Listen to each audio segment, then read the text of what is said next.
Welcome back to Empower Your Digital Life, the podcast where we shine light on stories that get buried under progress.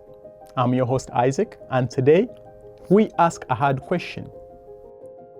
Are our seniors just collateral damage in the digital age? Let us rewind for a second. When today's seniors were growing up, learning technology wasn't even an option. There were no smartphones. There was no internet. No usernames or passwords to remember. Life was analog, and it worked just fine. But then came the internet revolution. Companies raced to digitize everything. And in that rush, they didn't ask permission. They didn't ask if people were ready. They didn't take time to teach. They just uploaded our lives, especially the lives of older adults, into the cloud. Personal information like names, addresses, social security numbers suddenly became currency. And just like that, it was the beginning of seniors to become targets. We see headlines all the time. Data breach affects millions. The companies apologize. They hire cybersecurity and PR firms. Some offer 1-year free credit monitoring. And that's supposed to be enough. But let me ask you something. If you are 78 years old and you've never used a computer, how do you even begin to register for credit monitoring?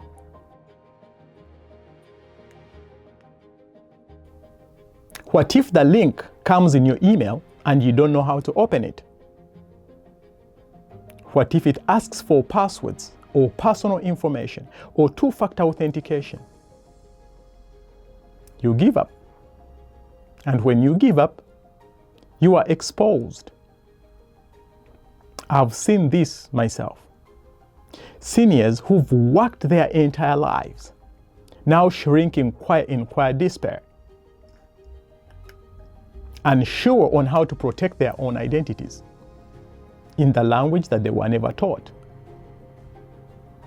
It's like handing someone a gun and asking them to learn how to fight while they are being attacked.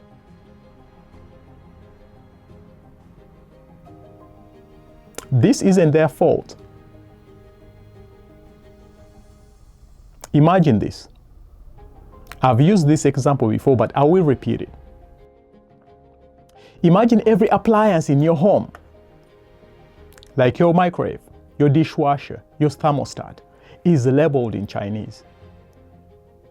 No translation, no instructions.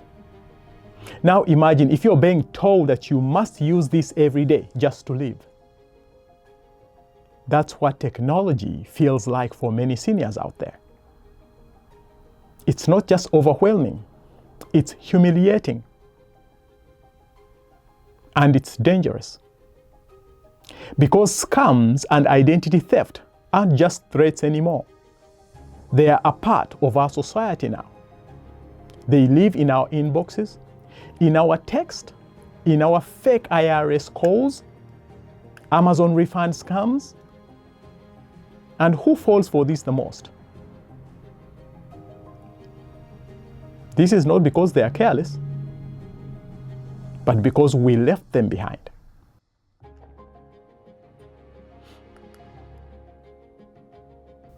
Let us not pretend that we got here on our own. We marvel at AI. We celebrate driverless cars. We live stream.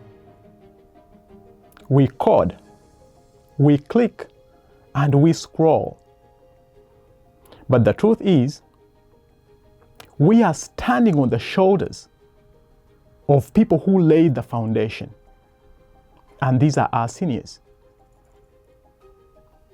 They built the roads we drive on. They fought the wars. They paid into systems that we now benefit from. They made the sacrifices that gave birth to every technology they now don't understand. And now, they are being erased from the conversation. When outsourcing exploded in the early 2000s,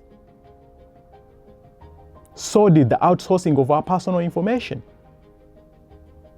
Now our data could be sitting on servers halfway around the world in countries that don't follow the same laws like we do. When a data breach happens, there is no accountability, no human being to talk to. So again, I ask, who is responsible? And what happens to our senior whose information is stolen? Do we just write them off as collateral damage? We can do better than this. It's not old age that's killing most of our seniors today. It's our silence, our failure to hold companies accountable, our failure to slow down and say, let me walk you through this, let me help. A scam doesn't just steal your money, it steals your dignity. It leaves you feeling ashamed, confused, and violated. Now imagine feeling that and not knowing how to tell anyone because you think it's your fault. That's what our seniors are going through every single day. So if you're listening today, whether you're 25 or you're 65, I want you to ask yourself, what have I done to protect the generation that protected me? Have I checked in with seniors in my life? Have I shown them how to recognize a scam? Have I offered to set up credit monitoring for them after a breach? Because trust me, they are not asking. They are just hoping that someone notices. Let us not lose our sense of humanity in the name of progress. If this message resonated with you, please help me share it with someone. Talk to a senior, walk them through an email, help them set up a strong password, teach them how to check their bank account securely. We can't undo the past, but we can change the way we move forward. Thank you for listening. I'm your host, Isaac, once again, and this is Empower Your Digital Life. Let us not leave anyone behind. Cheers.